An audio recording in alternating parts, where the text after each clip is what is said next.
జై తెలంగాణ తెలంగాణ ప్రజలందరికీ నమస్కారం।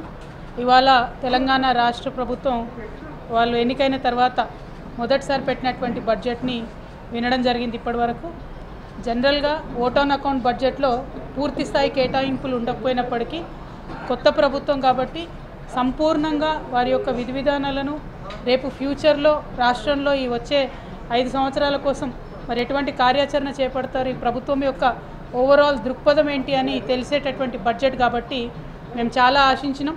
వారు పెట్టినటువంటి అనేక మేనిఫెస్టోల్లో ఉన్నటువంటి అంశాలన్నీ కూడా మరి ఇవాళ చెప్తారేమో।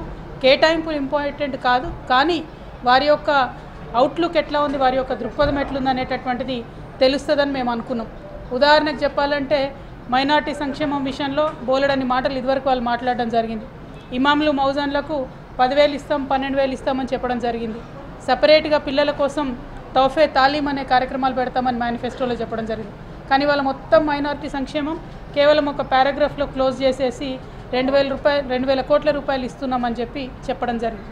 అట్లా ఏదైనా కూడా మీదనే చెప్పిండ్రు తప్పితే సంపూర్ణంగా ఏదైతే ఎన్నికల ప్రచార సందర్భంగా మైక్రో లెవెల్ అంశాలు చెప్పిండ్రో వాటిని వేటిని కూడా బడ్జెట్లో పెట్టకపోవడం అన్నది ఈ ప్రభుత్వానికి చిత్తశుద్ధి లేదనేటటువంటి విషయాన్ని తెలియజేస్తూ ఉన్నది। అదేవిధంగా ఈ పేర్లు మారుస్తాం, ఆ చిహ్నాలు మారుస్తాం అనే అంశాలకు ఇచ్చినటువంటి ప్రాధాన్యత మరి ఇదివరకు చేసినటువంటి వాగ్దానాలు వాటికి సంబంధించినటువంటి కేటాయింపులపై పెట్టకపోవడం అన్నటువంటిది శోచనీయంగా మేము భావిస్తూ ఉన్నాం। ఓవరాల్గా ఈ రాష్ట్రంలో కొత్తగా ఏర్పడినటువంటి ప్రభుత్వం పాత పేర్లను మార్చి కొత్త పేర్లను పెడతామంటున్నారు తప్పితే ప్రగతి యొక్క గేర్లు మార్చేటటువంటి విధానాన్ని వాళ్ళు ఎన్నుకోలేదు। అంటే it is just a name changing government, not a game changing government అని ఈ బడ్జెట్ చూస్తుంటే అర్థమవుతా ఉన్నది। ప్రధానంగా మహిళలకు అదేవిధంగా యువతి యువకులకు షాదీ ముబారక్ పేరు మీద ఇదివరకు 1,00,000 రూపాయలు కేసీఆర్ గారు ప్రభుత్వం ఇస్తే మేము అధికారంలోకి రాగానే 1,00,000 రూపాయలను 1 తులం బంగారం ఇస్తామని చెప్పినారు। అది ఆన్ గోయింగ్ ప్రోగ్రామ్, ఎంతమంది ఏంది అన్నది ఎస్టిమేషన్ ఉంటుంది, కానీ దాన్ని కనీసం మెన్షన్ చేయలేదు। అట్లానే షాదీ ముబారక్ 1,60,000 ఇస్తారని చెప్పారు, కనీసం అది మెన్షన్ చేయలేదు। ఆశా వర్కర్స్ ఉంటే మిమ్మల్ని గవర్నమెంట్ ఉద్యోగులుగా చేస్తాము, 18,000 జీతాలు ఇస్తామని చెప్పినారు, అది కనీసం మెన్షన్ చేయలేదు।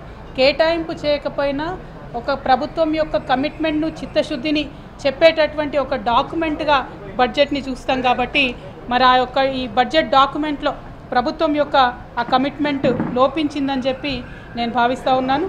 అదేవిధంగా అనేక వర్గాలకు సంబంధించినటువంటి సంక్షేమానికి సంబంధించి కూడా సంపూర్ణమైనటువంటి అంశాలను చర్చించకుండా ఎంతసేపు పోయిన ప్రభుత్వాలను విమర్శించడానికే ఈ బడ్జెట్ పరిమితం అవ్వడం అన్నది ప్రజలందరూ కూడా గమనించినారని చెప్పి నేను భావిస్తూ ఉన్నాను। మరి మాజీ మంత్రివర్యులు ఎక్స్పీరియన్స్ ఉన్నటువంటి నాయకులు ఉన్నారు, బీసీలకు సంబంధించిన అంశాలు ఇతర అంశాలు కూడా అక్కగారు అన్నగారు కూడా మాట్లాడుతారు।